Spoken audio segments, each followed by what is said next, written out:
What is Bitcoin and why is it important? Well, Bitcoin is digital money. So we first have to ask ourselves, what is money? Now, money at its most fundamental level is energy. And why do we need money? If we think back to the first human beings, of course, we were hunter-gatherers and trying to survive.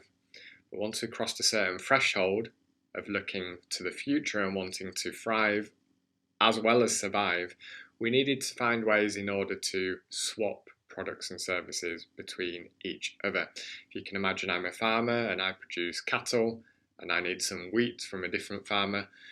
At the beginning, we would have tried bartering. I would have tried selling one cow for 10 bushels of wheat, and in a very small community, that can work very well.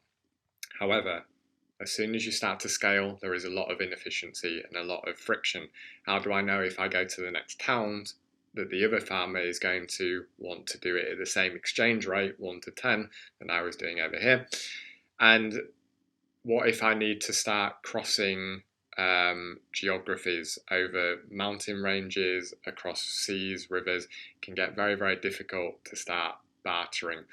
And therefore, human beings have tried to find a good product to sit in the middle of that, to act as money. We've tried many different things: beads, stones, rocks, salt, gold, silver, paper notes, Bitcoin. And they've all had different levels of success or failure. And that depends on how good of a money they are. And what makes a good money? A money essentially needs to be two things: a medium of exchange, so it needs to be able to sit in the middle of that transaction that we talked about before. One cow for 10 bushels of wheat. Can it be made much simpler by saying one cow is worth this amount of money and 10 bushels of wheat is worth this amount of money? So if there is a product that can sit in the middle of that, to mean that I don't need to exchange the cow at the exact same time that I want the 10 bushels of wheat. So to make that relationship work much quicker and simpler, then it acts as a good medium of exchange. Something like salt, for example, acted as a great medium of exchange. A cow was worth X kilograms or kilos of salt, bushels of wheat were worth X kilograms or pounds of salt, and that all worked absolutely fine. However, why is salt not used as money today? Because money also needs to be a good store of value. If you're going to hold on to this product, which is your money, what you need to know, as well as it being a good medium of exchange, is that tomorrow, next week, next month, next year, it will still be worth the same amount. This is where salt fell down, because as soon as they started to introduce technology to scrape the ocean floor, then they just found loads more salt. And of course, whatever salt you were holding as money wasn't worth as much as it was before, because they just found all this new salt in the ocean. So, different monies lasted various periods of time depending on how successful they are, and that varied geography to geography. But essentially, the whole world in the 1800s landed on using gold as money. No dictator, politician, central bank told people to use gold.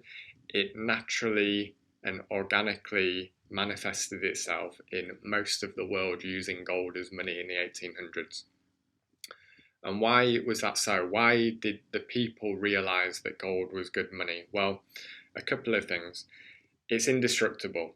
You know that whatever gold you hold in your safe or in your pocket is going to be around in the next generation. You can give it to your children. Tens of thousands of years it's going to be around. Gold is pretty much indestructible. It's divisible, so it's a good medium. It can be a good medium of exchange because you can melt down one gold bar into all of these different coins, and then we can figure out how many coins is going to be is worth one loaf of bread, one pint of milk, whatever it may be. It's fungible, which means that I know that my gold is the same as somebody else's gold in the next town, in the next country. Now, people can try to do fraud and forgery, but at its most basic level, gold is gold. And most importantly, gold was good money because it was relatively scarce. All of the gold ever mined fits into 2.5 Olympic-sized swimming pools, and that's worth $10 trillion. We do get more gold every year. We get it out the ground. We get about 1.5% of the supply. We increase the supply by 1.5% every year. However, that is a very small amount compared to the total supply. What that means is that whatever gold I hold in my possession, I know that they're not just going to create 100% more gold next year. I know that the supply of gold is only going up by 1.5% per year, which means, even though it's going up a small amount, essentially my gold is going to be worth the same next year. It's going to be worth 1.5% less, which is a negligible amount. So I can feel confident holding my savings in gold, because it's very hard for somebody to go and get loads of it out of the ground. It needs a lot of energy, a lot of capital expenditure to find more gold. So gold was the best money that human beings have found. And when the whole world was using gold in the 1800s, in many ways the 1800s is the greatest century that humanity has seen, at least that we know about. We took massive leaps forward in terms of health, life expectancy, trade, business, art, culture, and also there was very little warfare. Of course, there were skirmishes, there always is, but there was lots of trade going on globally, and everybody therefore was happy and prospering, and everybody moved forwards very, very quickly in the 1800s. Take a quick drink, because in the story, everything's about to change. And that was really around 1913 with the creation of the Federal Reserve in the US, because what happened next in 1914 was the beginning of World War I. Now, without getting too conspiratorial, those things were connected, because World War I was a war of the central bankers. And the reason why World War I happened was that so every country pretty much in unison could leave the gold standard, because the only downside to using gold is that those in charge don't have full control, because they're accountable to how much gold they have in their possession. If they want to do a welfare program, if they want to go to war, if they want to spend whatever, they can only spend whatever gold they have in their reserves. If they want to spend more than that, then they have to ask the people if they can tax them for this war, and the people might say yes if it was a just war, and they might say no if they felt it was an unjust war. So those in control actually have very little power. However, that can all change, and it did all change at the beginning of World War I, because in unison every country said that we need to leave our gold standard so that we can fight the bad guys, so that we can afford this war, because this is a world war and it's really bad, and the other team are really, really bad. Bear in mind that that's what every country was saying. So the only solution, because we don't want to tax you to do this war because you won't be happy with that, is that we're going to not use gold anymore, but we're going to start printing paper notes. And we have the ability to print as many paper notes as we see fit in order to fund the war. Now, this paper, yes, it's not gold, but it's as good as gold. It can be swapped for gold. And because the people were fearful of the World War and they believed the story that they were told, then nobody pushed back against it. Every country essentially left the gold standard, started printing paper notes that were as good as gold, but of course very quickly they were printing way more paper notes than they had gold, and at that point, well, it was a free-for-all, and it has been a free-for-all. That was supposed to be temporary, and they were supposed to go back on the gold standard, and it never happened. There's nothing as permanent as a temporary government program. So what has been the result of that? Well, we had World War I, World War II, Korea, Vietnam, Iraq, Afghanistan, war on drugs, war on terror, war on viruses.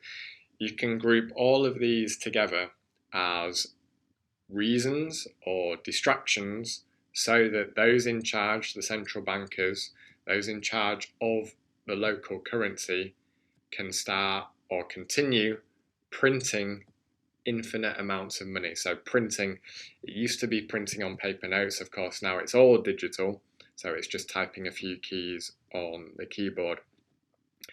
But what happens is that they find reasons in order to create new units of currency. They could never do that on the gold standard because they would have to go get it out of the ground. But if you do it on paper, of course, you can do as much as you want. Every time that you print a new unit of currency, the value of whatever currency already exists goes down. So since 1914, we've been on this perpetual cycle of war/reasons/distractions in order to print more and more units of paper currency. This has two opposing impacts. Number one, for those that are already wealthy and rich, they already own most of the assets.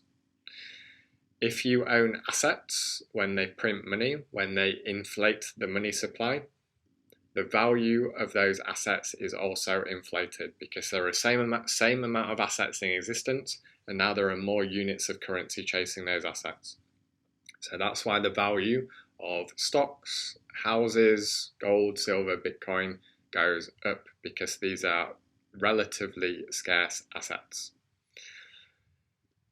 If you hold your savings in the local currency, pounds, dollars, euros, then the value of that currency goes down. That's because the units that you're holding in your possession, under the mattress or in the bank, there are now many more units that have been introduced into circulation without your consent, so therefore whatever you hold goes down in value. And the way that this shows up for most people is inflation. People think that inflation is not a massive problem because it's only been 2-3% and now it's only 9%. Well, firstly, they lied to you about the number, so it's roughly about double. If inflation is 9-10%, according to the official numbers, that means it's closer to 20%. Which means if you hold your savings in the local currency, let's say you did really, really well, and you listened to your teachers, and you listened to the media, and you saved it in your bank account, and you saw the number going up, and you had £100,000 or dollars or euros, in 1 year's time with inflation as it currently is, you will lose about 20% of that. So you would lose 20,000. And people don't realize what is happening, because that 100,000 will still be 100,000 in the bank account in 1 year's time. However, what would have cost you 100,000 will cost 120,000 in 1 year's time. So you've lost 20% of your purchasing power. After 5 years, you've lost over half of your money, and after 10 years, you've lost 90% of your money. This is why a lot of people save really, really hard to retirement and then realize that they don't have as much as they need, because if they saved $500,000, what they needed to secure their lifestyle from the age of 65 to 80, 90, well, they actually needed 5 million. Because things now cost way more than they used to. And it's really sad. Inflation directly impacts the vast majority of people who hold their savings or live paycheck to paycheck in fiat currency. And the issue is that this is not going to stop, because we live in a debt-based system. Since 1914, all this new money gets introduced into circulation, into the economy as debt. People take out loans, mortgages, corporations take out massive debt. And essentially what this creates is a Ponzi scheme. Fiat currency is a Ponzi scheme. It continually needs new money into the system in order to sustain itself. The United States of America owes $31 trillion. Who do they owe it to? Because every country has massive debt and owes this money to somebody. None of this debt is ever going to be repaid. The only way that the system can sustain itself is if more new money is added to the system so that people can keep spending and refinancing their debt. So we live in a completely rigged, for the elites who hold the assets, they get richer, everybody else gets poorer, and a completely unsustainable system that continually needs money printing in order to survive.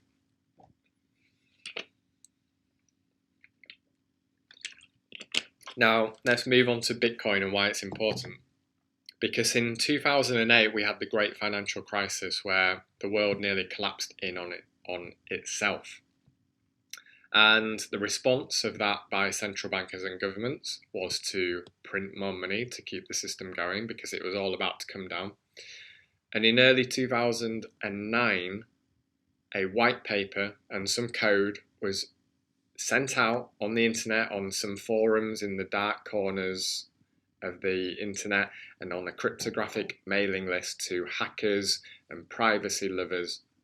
And it said, "This is Bitcoin, a new peer-to-peer payments network. It's completely decentralized, it's for the people, and it's to protect the people from money printing and the actions of the central bankers." It was introduced by a person under the pseudonym of Satoshi Nakamoto. Satoshi stayed around for a year or two. Once this code was introduced, then there were early developers who showed an interest in it, and they all started working together to make sure that it worked, any bugs were fixed, etc., etc. Pretty soon-ish, 2010, 2011, Bitcoin started to get a lot of heat for two main reasons. Number one, it was adopted by Silk Road, which was an online drugs marketplace, essentially the Amazon for drugs and other nefarious activities. And number two, WikiLeaks, which was Edward Snowden and releasing all these confidential documents about the US government, they started accepting Bitcoin for donations because they'd been shut off from PayPal. You can imagine the heat that this started to bring onto Bitcoin, the Bitcoin community. And at that point, Satoshi wrote a last post essentially saying, "I need to move on to other ventures," which nobody can blame him or her for. And that I am leaving Bitcoin in the hands of these core developers, the people that were working on it at the time, and to let it essentially spread around the globe and become decentralized. So Satoshi disappeared and we will never know who that is. That's a very important point because that freaks a lot of people out, especially not a lot of newcomers. But what you need to understand is that Satoshi's disappearance is the special sauce, it's the magic ingredient. If you imagine for a new money to take hold in this day and age, it had to be done in a way that was as anonymous as possible so that nobody could be attacked or bought out or could become a godlike figurehead personality cult. And that is why Satoshi introducing Bitcoin, working on it for a small period of time and disappearing, meant at that point Bitcoin took on a life of its own and is now fully decentralized. I'll come on to what decentralized means in 1 second. But this origin of Bitcoin is very important. If we just think about for a second all of these other cryptocurrencies, which I'm going to cover as well later in this talk, well, they all fail on one major point, and that is the fact that they all have a founder or a company that has introduced them and are still involved, and therefore, no matter how decentralized that they would like to market themselves, they're not decentralized because there's a person involved, like Ethereum with Vitalik, or like all of them, right? And that means if this cryptocurrency ever got too important or powerful or disruptive, then that person or company could very, very easily be co-opted by a group, let's say the World Economic Forum, for nefarious reasons. That can never happen with Bitcoin because we don't know where it came from. Very, very important. You have to get very comfortable with the fact that we will never know where it came from. All of the forensic analysis has been done to try and figure it out, and still nobody is any wiser. So let's talk about what Bitcoin actually is, therefore. We said it's digital money, but what does that mean? Bitcoin is two things. Number one, it's a peer-to-peer payments network. So I can very easily send you, the listener, one Bitcoin. All I need is your Bitcoin address. Click a button, sign the transaction, and you will receive one Bitcoin. And that can happen. Anybody in the world can do that, and it will take a few seconds. So the power of that, especially in today's day and age, is immense. If you think about the current financial system and what it means to try and send somebody some money, I'm sure you've all had issues with your bank accounts where you've tried to buy something or send money overseas, and you've had to go through a lengthy process, especially if you're trying to make cross-border transactions. You probably were charged a lot of fees, and at some point your bank has probably said to you, why are you sending this to there, or even outright rejecting that transaction? That cannot happen on the Bitcoin network because the Bitcoin network is completely decentralized. Nobody can censor your transaction. Nobody can tell you to whom you can send it to. Nobody can tell you how much. You can do whatever you want. I can send as much Bitcoin as I want to anybody I want, and nobody can tell me that I cannot do that. So Bitcoin is a fully decentralized peer-to-peer payments network. There is nobody that sits in the middle. The second thing that Bitcoin is a store of value. So we talked about gold being relatively scarce, and therefore it holds its value over time. Bitcoin is absolutely scarce. There are only 21 million Bitcoins that will ever exist. The final Bitcoin will be created in the year 2140, but the most important part of this is 21 million. So if you were to hold one Bitcoin, you know that you hold 1/21 millionth of the total supply. There has never been an asset, a financial asset or any asset, where we've had a absolute black and white answer to what the supply is. Essentially everything else in this universe is infinite and abundant. It just depends how much energy and capital we get put into creating more of it. Some things are harder to produce. It's harder for me to get gold out the ground, but if the gold price went up, we'd put a lot more money into getting gold out the ground. It's very easy to create new fiat currency because they just print $10 trillion over the past couple of years.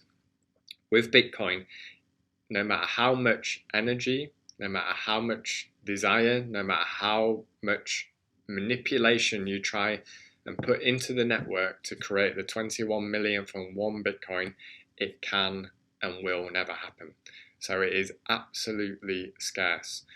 When something is scarce and valuable, and more people realize that over time, then the value of that thing, of that asset goes up. And this is the very reason why Bitcoin has gone from 1 cent when it first started trading to the highs of 69,000 in 2021. Of course, now as I'm recording this, we're back at 20,000, and I'll talk about that volatility in a second. So Bitcoin is digital money, and the world was on the gold standard in the 1800s, and it was awesome. We've then since broken the money and gone on to the fiat standard through the next century, and then things have degraded to such an extent now where it's just complete chaos, and that is because we're on a fiat currency. And now we have a solution to the chaos, which is Bitcoin, because Bitcoin improves upon gold, is better gold. It's easy for me to send over borders. It's hard to send $1 million worth of gold to the other side of the world. It's very easy for me to send $1 million worth of Bitcoin to the other side of the world. It's divisible. Every Bitcoin is divisible into 100 million Satoshis. It's indestructible because it's digital, it's just data. And it is scarce, 21 million Bitcoin. So Bitcoin essentially has perfected all of the properties of money, now acts as digital money, and therefore acts as digital energy. Looking ahead to what happens next, because like I said, the world is crazy. We're starting to experience massive inflation. People like me were saying in 2020, when they shut the world down and printed $10 trillion globally, that this is going to be a big problem and there's going to be loads of inflation. Now most people are waking up to the fact that that is a fact. Now, people are hoping that inflation is going to magically go away, but the inflation genie is out of the bottle now. So inflation is only going to get worse over the remainder of this decade. If you look at what happened in the 70s, inflation got worse and worse and worse. There will be periods of relief when those in charge can say we've got it under control, and then it will get worse again. The reason why inflation will continue to get worse is because we live in this Ponzi system and they have to keep putting new money into the system to keep it going. When they do that, they create more inflation. More units of currency, same amount of goods and services, more inflation. In fact, the amount of goods and services is even going down because they shut half the world down. They locked half the world down. We are moving away from globalization and more towards nation states, and therefore we're getting less efficient, producing less goods and services, but yet there are more units of currency in circulation. So inflation's only going to get worse, for one. For two, censorship is getting pretty bad. If you think to a few examples, the Canadian truckers who were protesting Trudeau and his government, they had their bank accounts frozen, they had all of their financial assets frozen, and they had their crypto accounts frozen. If you speak out against the state, particularly over the next 10 years as things get worse and worse and worse, then you are likely to be censored and essentially be financially censored, having your bank accounts frozen, financial accounts frozen. And as we move into the next phase of the monetary system where they introduce central bank digital currencies, which is going to be the next evolution of fiat currency, which is essentially just moving everything digital. Cash will not exist anymore. I know a lot of freedom lovers are worried about that, and they should, because cash is going. I mean, there's nothing really that we can do about that. What you can do is move your savings to a money that cannot be censored, like Bitcoin. If you keep your money in fiat currency when you're on a central bank digital currency, and you do something that they don't like, well, they can just shut you off and you're not allowed to spend your money anymore. That can never happen on the Bitcoin network. So we live in this system where inflation is going to get worse, the control of the state is going to get worse, censorship is going to get worse, and it's an unsustainable system that is producing chaos and war, etc. We are living through a once-in-a-100-year event where the whole monetary system is collapsing. Now, this collapse happens slowly. Everybody expects it to just go bang and then we're into a new system. Not how it works. It happens over multiple years. In the book, The Sovereign Individual, it says that you don't even notice the transition between monetary systems or mega political system changes until you look back on it, because we're living through it now. They printed $10 trillion globally in the year 2020 and 2021. That was to keep the system going, and is now resulting in the chaos, conflict, inflation, energy prices, food shortages that you're seeing today. So all of that, unfortunately, is only going to get worse. And therefore, the analogy is that the fiat currency system that we're currently part of is the Titanic. It is sinking. It's starting to sink. It was sinking slowly. It's starting to sink quicker. There are people still enjoying their gin and tonics on the ship. Some of them are starting to realise that there's a problem. Some of them don't want to contemplate that there can be a problem. But Bitcoin is the life raft. We're over here, we're trying to help people out, and we're saying that we have freedom money. We have a money that can't be censored. We have a money that can't be printed. You'll always be able to use it as a medium of exchange, and it's going to act as the ultimate store of value because there's only 21 million. Do we think over the next 10 years that more people are going to realise that their fiat currency that they're holding is rigged, that it's broken, that it's becoming worth less over time? Are more institutions going to realize this? Are more countries like El Salvador going to realize this? And are they going to start moving their savings, their investments into Bitcoin? Currently, 106 million people globally, which is an estimate, hold Bitcoin. That's about 1.33% of the world's population. So you are very early. If you were to buy Bitcoin today, you're in the top 2%. Do you think that more people over the next 10 years are going to realize this and that 1.33% is going to increase? If so, holding Bitcoin is your life raft, it's your escape hatch. Nobody can tell you what to do with it. If you buy it on an exchange, you take it into cold storage, which I'll cover in a separate video in the Bitcoin Academy, and nobody can ever take it off of you. Essentially, you hold it under your mattress or in your safe, and nobody can tell you what to do with it. Most importantly, nobody can create the 21 millionth on one Bitcoin. So whatever amount of Bitcoin you hold, you know that that's a fixed amount of the total supply. As more people realize this and they start moving into Bitcoin, as that 106 million people increases, then the value of those Bitcoins is going to increase, because we're seeing a transfer of energy and wealth from the current fiat system into the Bitcoin system. The Bitcoin network gets stronger as that happens, as more time passes, as more people use the network. It becomes an indestructible network. It's already the most decentralized and secure computing network in the world. And as more people move their fiat currency into Bitcoin, then the value of those Bitcoins, of those 21 million Bitcoins, goes up over time. Yes, it's going to be volatile. Bitcoin is on the front line, taking on the political system, taking on the financial system. And with that, you're going to get the big swings, like we saw up to 69,000, and the bear market's down to $20,000, $19,000. All that is a further opportunity. If you believe in what I've said to you today, that Bitcoin is valuable, that it's important, it's going to play an important role in the freedom of humanity moving forwards, if it goes down like it is now, and it's 70% off, 75% off, this is your chance to accumulate Bitcoin at very, very cheap prices, which means next time it goes off into the moon, you will become a very wealthy individual. Quick note on all the other cryptocurrencies, there are 40,000 other cryptocurrencies out there. People ask me what I think of Ethereum, Dogecoin, XRP, etc., etc. My answer is very simple, that you should avoid all of that. That is all noise, it's all gambling and speculation. Bitcoin is a decentralized money. It's a decentralized network that has worked perfectly since its inception in 2009.